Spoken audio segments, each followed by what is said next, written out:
Gate Excel और PT अगर आप फर्स्ट टाइम अटेम्प्ट कर रहे हैं तो कैसे क्लियर कर सकते हैं स्टूडेंट्स इस एग्जामिनेशन को।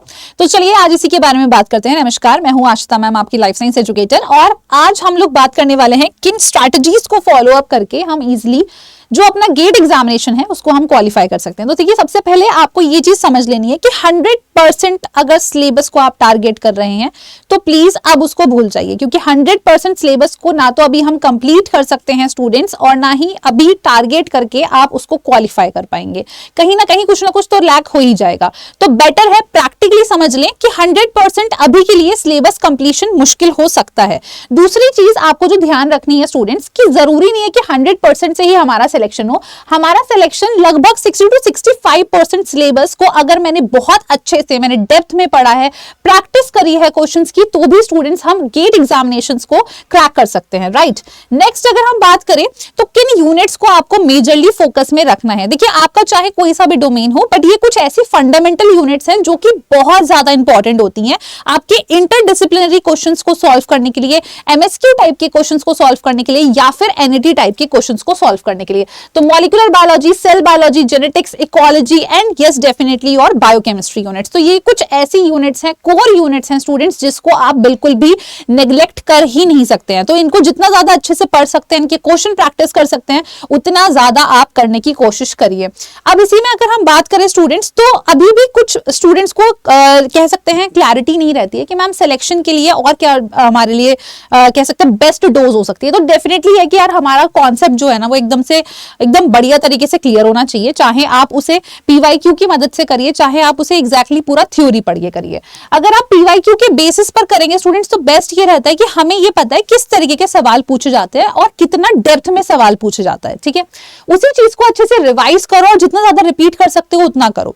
अगर फर्स्ट टाइम अटेम्प्ट कर रहे हो, बहुत लेट प्रिपरेशन शुरू करी है, तो स्टूडेंट्स तुम्हारे लिए सबसे जो एंड टाइम के लिए सॉल्यूशन हो सकता है, दैट इज कि पीवाईक्यू बेस्ड लर्निंग या पीवाईक्यू बेस्ड रिवीजन करना। अब स्टूडेंट्स, आपको यहाँ पर कॉन्सेप्ट्स को ध्यान से देखना है। हर एक कॉन्सेप्ट के पीछे वाई, नॉट और ये सब जो आपके कह सकते हैं ना क्वेश्चंस होते हैं ना, वो अपनी तरफ से ऐड करके देखिए कि ये हुआ है तो क्यों हुआ है, और इसमें अगर ये वाला फॉर्मूला लगा है स्टूडेंट्स तो इसका क्या कोई और ऑल्टरनेटिव हो सकता है, क्योंकि हमारे एनईटी टाइप में कई बार ऑल्टरनेटिव टाइप के ऐसे क्वेश्चंस भी बन जाते हैं। दूसरी चीज, जितने ज्यादा पीवाईक्यूज उस टॉपिक से रिलेटेड आप करोगे, उतना ज्यादा आपका कॉन्फिडेंस बिल्डअप भी होगा। जितना ज्यादा आप पीवाईक्यू बेसिस पर, मैं ये नहीं कहूंगी कि पूरा इंटायर सिलेबस पकड़ो और उसके आप शॉर्ट नोट्स बनाओ, आप बेटा पीवाईक्यूज को सॉल्व करो। उसमें देखो कि आपसे क्या टॉपिक बन रहे हैं और किन टॉपिक्स में आपकी ज्यादा स्ट्रेंथ नहीं आ रही है, या फिर आपको लग रहा है स्कोरिंग तो है बट हमारी वीकनेस है, तो उनके शॉर्ट नोट्स बनाइए। क्योंकि अगर आप इन हफ्तों में भी कुछ चुनिंदा टाइम पीरियड देके अपने नोट्स बना पा रहे हैं, तो स्टूडेंट्स वो नोट्स भी आपके काम के ही होंगे। राइट। ये चीज ध्यान रखनी है कि नोट्स में आपको मेजरली फोकस क्या करना है, जो आपसे बार बार गलतियां हो रही हैं और जिनकी आने की संभावना ज्यादा है, इन चीजों पर आपको नोट्स बनाने हैं। हर एक चीज को आपको नोट डाउन नहीं करना है। जो चीज आती है वो तो आपके सेव ही है माइंड में, जो चीज नहीं आती है उस पर आपको एग्जैक्टली ज्यादा काम करना है। नेक्स्ट अगर हम बात करें स्टूडेंट्स, तो numericals most of the aspirants छोड़ देते हैं कि एंड टाइम पे सिर्फ थ्योरी करके चले जाएंगे। थ्योरी करना वेल गुड, बहुत अच्छा ऑप्शन है, बट न्यूमेरिकल्स को नेग्लेक्ट करना उतना ही गलत ऑप्शन है। तो आपको देखो ये चीज तो ध्यान रखनी है, ऐसा नहीं है कि एक भी न्यूमेरिकल तुम नहीं कर पाओगे। फॉर्मूलाज की एक लिस्ट बना के रखो, देखो पीवाईक्यूज में कौन कौन से टॉपिक पर आपसे क्वेश्चंस पूछे गए हैं। जैसे कि अगर मैं गेट एक्सेल में जूलॉजी वाले पोर्शन की बात करूं, तो स्टूडेंट्स उसके हमने लगभग वाईटी में पूरे 5 साल के पेपर सॉल्व करे, और एनालिसिस में हमने देखा बायोकेमिस्ट्री में आपकी जो पीएच वाला है या माइकलिस मेंटन है, इससे सवाल पूछे गए हैं। ठीक है, अगर मैं जेनेटिक्स की बात करूं स्टूडेंट्स, तो रिकॉम्बिनेशन लिंकेज से सवाल पूछे गए हैं।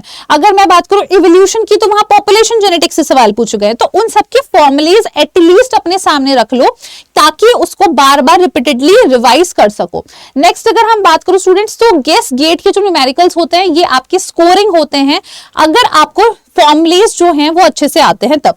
नेक्स्ट चीज अगर हम बात करें, तो प्रैक्टिस आपको देखो एक्यूरेसी तक करनी है। यहां पर मैं आपको सिर्फ ये नहीं कहूंगी कि तुम सिर्फ फॉर्मूला लिख दो और उससे अपना ये मान के चलो कि तुमसे सॉल्व हो जाएगा। नहीं स्टूडेंट्स, क्योंकि यहां पर आपको एक रेंज वाइज जो ऑप्शन है वो प्रोवाइड कराया जाता है। मैं आपको बता भी देती हूँ, जैसे कि सपोज करो यहां पर तुम्हें ऑप्शन जो है वो कुछ इस तरीके से ऑप्शन नहीं देगा। एनईटी में तो डेफिनेटली ऑप्शन नहीं होते, आपको रेंज दी जाती है कि 0.044 दिया है बच्चे ने, 0. 0.048, इसके बीच में अगर उसका आंसर है तो वो उसको सही माना जाएगा। अब तुम्हें पॉइंट में ही यहाँ पर गड़बड़ी लग रही है स्टूडेंट्स की, यार ये पॉइंट ही नहीं निकालना आ रहा, या हमने 1000 से डिवाइड कर दिया है, 100 से मल्टीप्लाई कर दिया, कुछ इस तरीके से मिस्टेक कर दी है, तो वहां पर आपसे गड़बड़ हो सकती है। तो आपको सिर्फ और सिर्फ फॉर्मूले पर ही रिलायबल नहीं रहना है, आपको यहां पर इसको सॉल्व करना है। और ये देखिए कि आप फाइनल सॉल्यूशन किस तरीके से निकाल पा रहे हैं, आप फाइनल सॉल्यूशन किस तरीके से निकाल पा रहे हैं, आपको इस पर मेजरली फोकस करना है स्टूडेंट्स, राइट। इतना पॉइंट क्लियर है। नेक्स्ट अगर हम बात करें तो इसमें स्टूडेंट्स आपको पीवाईक्यूज पर मैंने जैसे ये शुरू से ही बोला है कि मेजरली फोकस करो, क्योंकि अभी टाइम बहुत ज्यादा लिमिटेड है। आप ये देखिए रिपीटेड कॉन्सेप्ट कौन से हैं, ट्रिकी और स्टैंडर्ड। देखो यहां पर क्या होता है ना, कई बार हम लोग जब पीवाईक्यूज को सॉल्व करते हैं, जो क्वेश्चन हमसे बन रहे हैं उसको हम बार बार देखते जाते हैं, उस तरीके के सवाल हम करते जाते हैं। इससे हमें लगता है हमारा सेल्फ कॉन्फिडेंस बढ़ रहा है, नो डाउट बढ़ तो रहा है, बट कहीं ना कहीं हम लैक भी कर रहे हैं इस चीज पे, क्योंकि क्या वो सच में स्टैंडर्ड के क्वेश्चंस हैं, क्या उसको सॉल्व करके मेरे उस तरीके के 5 सवाल और सॉल्व हो जाएंगे।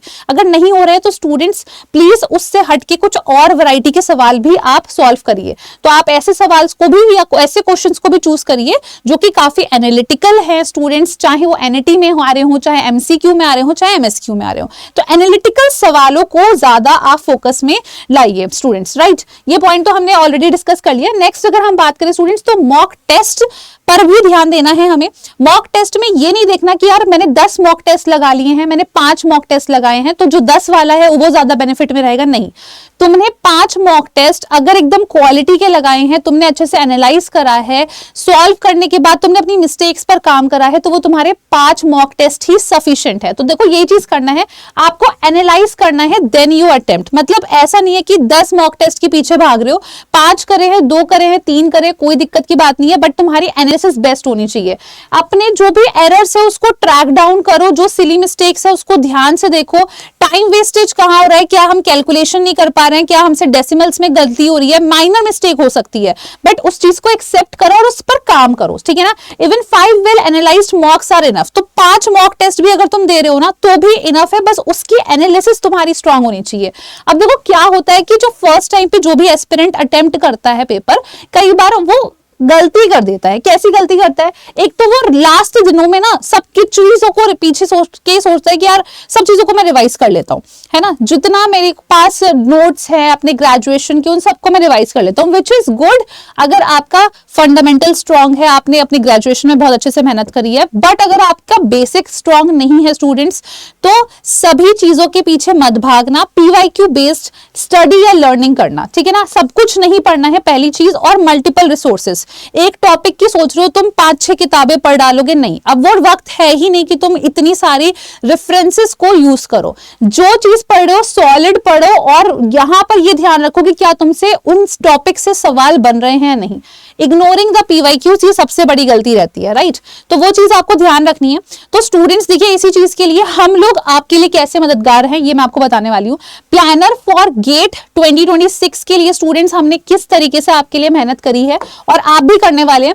तो 12 तारीख से स्टूडेंट्स हम लोग इस तरीके का एक बैच लॉन्च कर रहे हैं, जिसमें आप सभी एस्पिरेंट्स को हम पीवाईक्यू बेस्ड लर्निंग कराने वाले हैं। और ये आपके सामने प्लानर रखा हुआ है, जिसमें गेट एक्सेल और बीटी दोनों के टॉपिक्स यहाँ मेंशन्ड है। डेली आपकी जनरल एप्टीट्यूड की भी सेशंस होंगे, और इस बैच में 5 मॉक टेस्ट भी होंगे। मैंने आपसे कहा था ज्यादा मॉक टेस्ट के पीछे नहीं भागना है, जो क्वालिटी टाइप के मॉक टेस्ट हैं और जिससे आपके मार्क्स निकल सकते हैं और वेल एनालिसिस आप अच्छे से कर पा रहे हैं, उस मॉक टेस्ट के पीछे भागना है। तो ये चीज हम आपको प्रोवाइड करने वाले हैं स्टूडेंट्स। अब ये कहां मिलने वाला है आपको, तो ये आपको हमारे नए बैच में, which is your rank improvement batch, इसमें मिलने वाला है।